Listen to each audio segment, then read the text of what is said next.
Reformers Bookshop podcast. Take one. Reading is just a habit you got to form in all of life. Books don't change people's sentences. Reading good, solid, reformed, Puritan literature, reading especially the classics, that's had the biggest impact on my life. Well, g'day and welcome to another Reformers Bookcast, the fortnightly podcast put on by Reformers Bookshop. My name's Tom Eglinton, the manager here at Reformers, and we have a very special guest with us today, Colin Buchanan. Thank you very much, Tom. Greetings, viewers and listeners. It's great to have you with us. Now, this is a little bit interesting because you're the music guy, you're the kid guy, and you're on a bookshop podcast. Yep. And so what I'm interested in finding out from you is, what does a music guy and kid guy read? Well, you did notice when I arrived and I came in the tradesman's entrance through the warehouse, and with all those boxes of books, my eyes did not glaze over. My eyes got wider. So I do have a great love of books and a great love of Christian books. And so what do I like to read? I feel that appetite is a really important part of reading, Right. for me. What do you mean by that? I mean that you should read what you feel like reading. If you're at uni, you're doing a course, or you got some sort of set text, or you're, there are times when you read what you're required to read. But I found it's quite successful just to read what I feel like reading. So if I feel like reading a bit of fiction, I'll just go for a bit of fiction, and I find a varied diet keeps me fresh, so that when I come to, just whatever I'm reading, but that especially is helpful with Christian books. I even include audiobooks actually in that, just not a lot, but I found that's just keeps it a bit fresh for me. So that. So did I answer the question? I don't think I did. I just said that You like to eat. You like to read whatever you want to read. Yeah, and I think that's part of the key to successful reading. I agree with that. Would you not find that many people say, I should read more? Yep. Or, I got all these books I need to read, and they're not at uni. Yeah. They're just, and I think, no, well, that's who does. Is there anything in life that's like, I've got 4 chocolate mousses that I really have to have for dessert. It's like reading is a source to joy and source to knowledge and source to understanding. This is helpful actually, because one of the things I often get asked is sort of what makes a successful read of a book. So do you have to do it cover to cover? Yeah. If you don't like it, do you have to keep reading it? Those sorts of things. And I do agree with you. If you're not liking that book, put it down, pick up another one at the moment. In many cases. And I'd say the only thing I'd add to that is, look, if you're getting through a chapter, you're not really thrilled about it, just jump to the next chapter. They might have upped their game a little. Yeah, so just like give it a chance. Yep. If it is a book with chapters. A chapter book for the kids out there. That's right. But in terms of what I enjoy reading, it's quite varied. So hence the appetite. I read Humble Calvinism was the last Christian book I read. That's a great book. Yeah, and look, that I got a feeling that book Meadows is the name of the author. That's a book that if I'd read that 30 years ago, it would have really changed my life, because my encounter with Reformed theology tended to be ultra serious people with ultra technical theological knowledge, largely cheerless, or at least wanting to give that impression. Quite a strong, I describe the grid, that they got a strong grid. So you tend, like I've got a line in a song. Not much budge in there. Is that what you mean? Yeah, well, one of the words, there's a line in a song I say about my trouble, it's a reflection on, a meditation on my own, sinful tendencies. And one of them is I diagnose instead of love. And I feel like Reformed theology can give you equipment to understand the world around you, but it's not far. That can become tools for criticism. Yeah. Critical thought is different to criticism. Yes. And part of my journey has been to just sort of lighten up a bit, probably. And that book is a book that it's responding to a particular sort of current manifestation, but I think it's and it's quite a good introduction to Reformed theology, and particularly to the 5 points of Calvinism or the doctrines of grace. It's not really an intro, but what he's saying is these ought to be fuel for life and love, not ammo. Yeah. There's a line in there that he says Calvinists should be the happiest, most joyful, just exuberant people. I would say I've been really shaped a lot by, I don't call them the new Calvinists, but I would call them the happy Calvinists. And like such as? Dever and Piper and Duncan and, their band of merry men and women, they're together for the gospel guys. Especially, I had an experience where I learnt a lot about devotional life from people who didn't entirely share my theological convictions. So it sort of sent me on a bit of a quest for godliness. Hack a reference for all those listening. Which that was a really formative book. In some ways, that did some of what humble Calvinism might have done had it been written back in that day. And so it's been a journey, sort of, to discover that living, loving, sort of lively life, and I've found resonance more from. I think just because America's bigger, you can buy there's more T-shirts on the rack there, and there's just more nuance. In there, and there's more of a movement behind it, and I love that sort of. So this is helpful. So let's just wind it back a little bit, and. You're talking as if you're a convinced Reformed guy. Did you grow up in that situation? I was converted. I think sort of soundly converted. As a young child, I was attracted to know God in Christ, but I didn't really understand the process. But I believe I was saved at about 7, and that was with a flannel graph presentation. Jesus knocking on the heart door sort of thing. And then when I was in year 7, a guy who was an engineer and involved in campus Bible study at New South Wales Uni taught Sunday school for a year in our Uniting Church. They were brought in from another church, and he used Lessons on Assurance, a little book from the Navigators, a study book.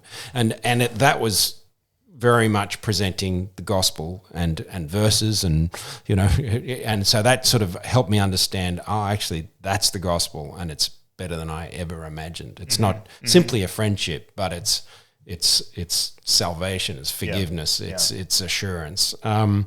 So that and that was really critical. And then we moved to a Prezi church in my teen years, and struck up friendships there, and so that was. That was my encounter, and sort of really, I probably, it was like I ate French food without knowing it was French, that church was a place where Reformed theology informed, the life and practice of the church. And so I didn't always know that was what was driving, it wasn't a sort of a conscious thing. And that probably grew a bit. And then I probably found myself when I went to live in a little Christian community, I didn't realize how Reformed I was, but there was just especially, assurance. I needed to discover more about the life of faith and that walk of faith. But it's a real blessing to be equipped with the assurance of salvation in that. And if that's not quite, and that's what I think Reformed theology has got, that really, it starts with God, it ends with God. It's undergirded by His nature and character. So that gives your devotional life and experience of life, a basis. So that sort of undergirded my. And so I came out of that thinking, I'm not sure. I feel like Reformed theology should have that. It's got to be in here somewhere. And that's not to say people were loveless at church or anything. It's just my own personal sort of journey, and that's why I've mentioned it a few times. But Quest for Godliness was a really helpful book. Okay, and so to tell us a little bit about that book. It's Packer looking at the different aspects of the life of the Puritans. Yep. I think one thing I realised that, I was attracted to a number of writers or authors, and when they pulled their shirts back a little bit, you could see the little Superman suit underneath, and it had P for Puritan on it. So it was like, it doesn't sound like a compliment to call someone a Puritan, but when I think of Puritans, I think of people who are, rigorous in their, artistically and academically and intellectually, but also, full of life and, the lifestyle of faithfulness as well, and in their community, and they were foundational in much of what we've inherited in the Western world. Yeah.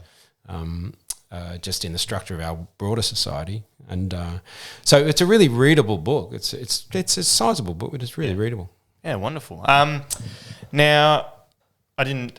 So we didn't talk about this before, but in terms of Reformed theology, I think one of the things I've struggled with is that we often become sort of intellectual. It's all about knowing. It's all about seeking theology and all those sorts of things. But you're an artist. So what place do you see art having in the Christian life? Well, it feels very, a little bit like the appetite-driven books. It feels incredibly natural, to see something, to have a theological insight, be it from a book or from, the scripture strikes me, or I hear a sermon, and crafting that into a song just feels like a really natural thing to do, and that's the creative urge or the gift, and I stand in awe at people who are organised, or who can read a spreadsheet.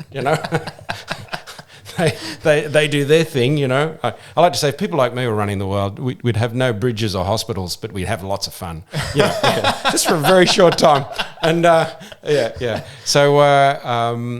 So talk me through then the process that you go through. You said you have this sort of urge. You'll discover something in your in terms of theology or the Christian life, and about who God is, and you have this urge to put it into song. What does that look like?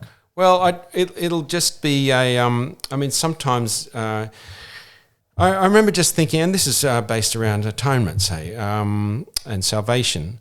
I was teasing just this insight in about good works, that we get used to saying good works don't save, and then I thought, well, actually, we talk about the perfect life of Jesus. Right, someone's good works. So that's So therefore, my good works can't save me, but I need to stop being so down on good works, because good works are really good. It sounds silly, but it affects how you. So at one Bible study, I said, Jake, I remember who I was talking to. Jake, good works do save us.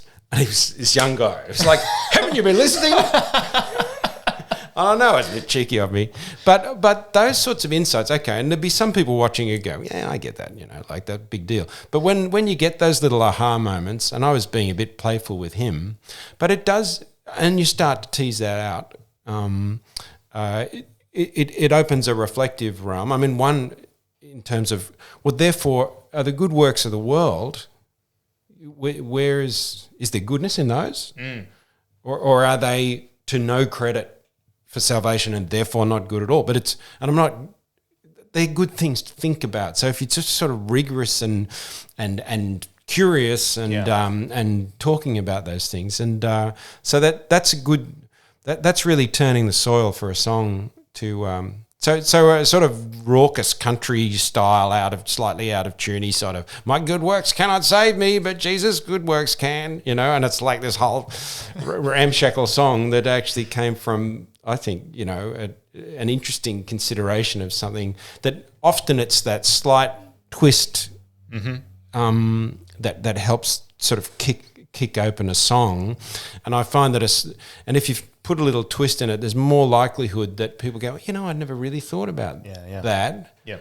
So and I think as Christians, often we are, I think as people we're like this. We're perhaps a paper thin Japanese wall away from a fresh discovery, and familiarity just keeps us in here. And it's like, no, put your hand through the wall and sort of, you're not straying. Even in our worship services, sometimes people stay on the same rut. They say the same things the same way, and you develop this culture of people doing that. You say, you don't have to, but everyone's a bit bored. Yep. Just not because they're not great things, it's because you're doing the same thing in the same way. And to say, well, what if you just went parallel to the rut an inch and found a fresh way of saying that? Yeah. Suddenly people, you don't have to do a triple somersault with a half pike, But anyway, that's ranting now. No, I like that. So is that one of the things you regularly try and do in your songs? Is to sort of present a truth that if you stop and think about it, everybody knows, but you twist it around a little bit and just find a fresh way. Well, I mean, even the fact that it rhymes, most of the time people don't hear things rhyming, so that's probably in itself, and then you sing it, and that's like another thing. The other thing I feel is really important is to let one truth sit on its own, because we tend to, especially if you've got a bit of theological rigor and biblical knowledge, you might say, that's right. You got to qualify that statement because that's also true. And if you go equipped with that into songwriting, it's I remember hearing a song, and it was about Jesus dying on the cross, and there was something about washing the dishes in there and helping Mum clean my room or something, and it was just like, I'm exhausted, like. I know Christ can inform everything, but I'd rather just let him do it one thing at a time. Or just find a nice simple way. Whatever you do it all. Find a little do. Just let a little song be about whatever you do, and it might be that there's a little bit because whatever he did to God. So Jesus, there's just it's like finding the bits that just go, that's a nice little moment, and I'll write another song about something else. Might be about what he didn't do. That Jesus didn't sin. So I'll save that up for another song. Perhaps. Yeah, that's great. Now you're not just a musician and all those things. You're also a father. Yes, correct. I can see your face. I'm what? Where's this going? When did that happen? Yes. So how many kids do you have? We have 4. Our eldest, Elliot, is 30. Our youngest, don't want to get that mixed up. I have 30 kids. Our eldest is 4. All right. So we got 4. And then Riley's 23. Yeah, I think he's turning 24, actually. So, I must be old. And we've got a grandson and one on the way. So that's very exciting. Fantastic. Got a full house. And so tell me then, your passion is... I presume from your work is to minister to kids. Mm-hmm. How have you found ministering to your kids? Well, parenting. That's parenting, aka parenting. Well, it's an amazing moment, and parents will relate to this when you come home from the hospital and you think, we're it. Mm-hmm. This is, which I can remember that moment, and no matter how you prepare for it, it's it's a bit of a cliche, I suppose. It's going to be what it is, and that's quite a profound moment. But the wonderful thing is you get to, it's a crack. Yeah, that's right. You got to do it.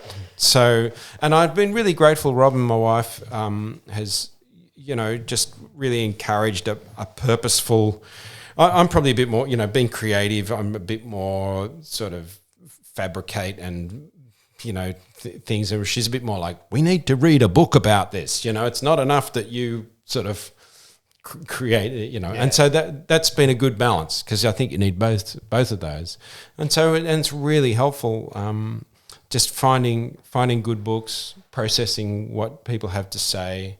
With an open heart, listening to other parents, watching other parents. I think my parenting was really helped just when I was in my teen years and just saw a couple of friends who were 5 years older than me and watch them with their kids. And That sounds biblical, doesn't it? yeah, well, I mean, the thing is, you'll base it on your parents' parenting, and I think Yes. the other thing about that, regardless, and that's not a criticism of my parents, but that generational gap, it has great value, but it also, it just depends on your relationship with your parents too, and what they've done, and so it's really helpful to see someone who you relate to in terms of age doing what they do, and I've always felt, there's the ring of truth for me is that subjection of parent, like child, but not oppression, but that sort of, there's a grander agenda than the child's agenda for their life. There's a grander agenda than the parents' agenda for life, and that sort of, it's about the Christian life too, really, isn't it? It's understanding how God's agenda just finds its way into the fabric of, like dirty hands into onto the wallpaper, into the fabric of this moment, this messy, untidy, difficult moment. And so how has that idea helped you? It just means that every moment's a God moment potentially. That God is interested in this moment. That I'm establishing patterns even in this moment. Sometimes they are profound moments. You think this is a big one. Got to stop here and pay attention. Yeah. And other times, or it's a crisis, or it's a landmark.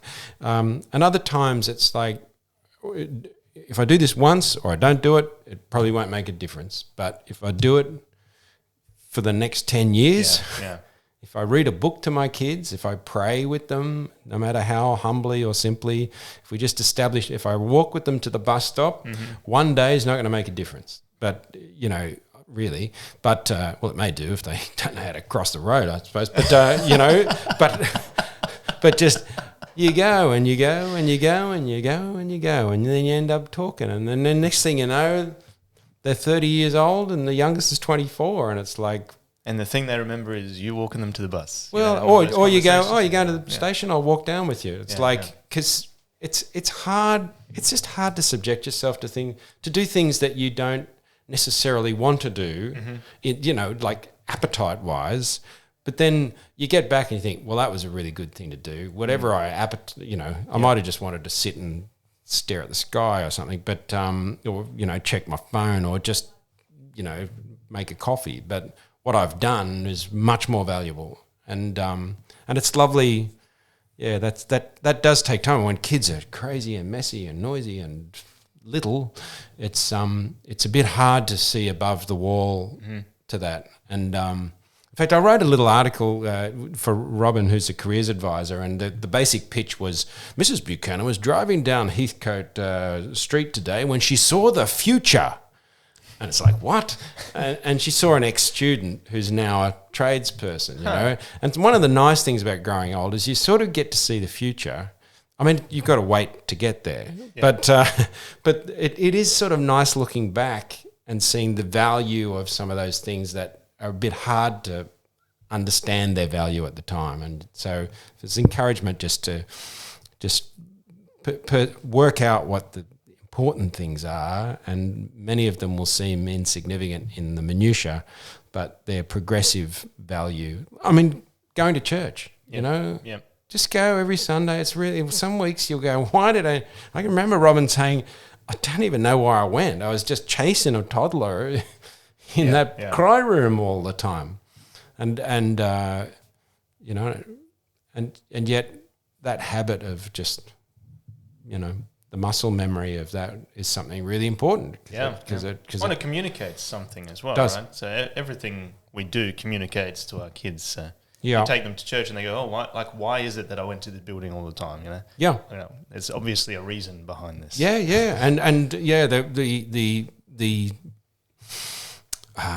The love of people, the relationships, the subjection to, the form of gathered worship is really precious and special. It's valuable for us as well. So I don't know if all that.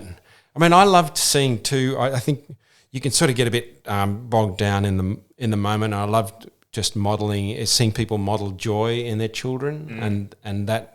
There's one, Karina was one of the the preschool teachers, and she just always had this beautiful eye contact, delight in the kids, and I thought, well, it's a busy time. There's kids running around everywhere here. She could just say, oh, just not now, because we're just going to get. Where's your bag? But she always did it with just, and she does. Wonderful. She's still, and as a parent, it's just like, well, she's showing me how to relate to kids.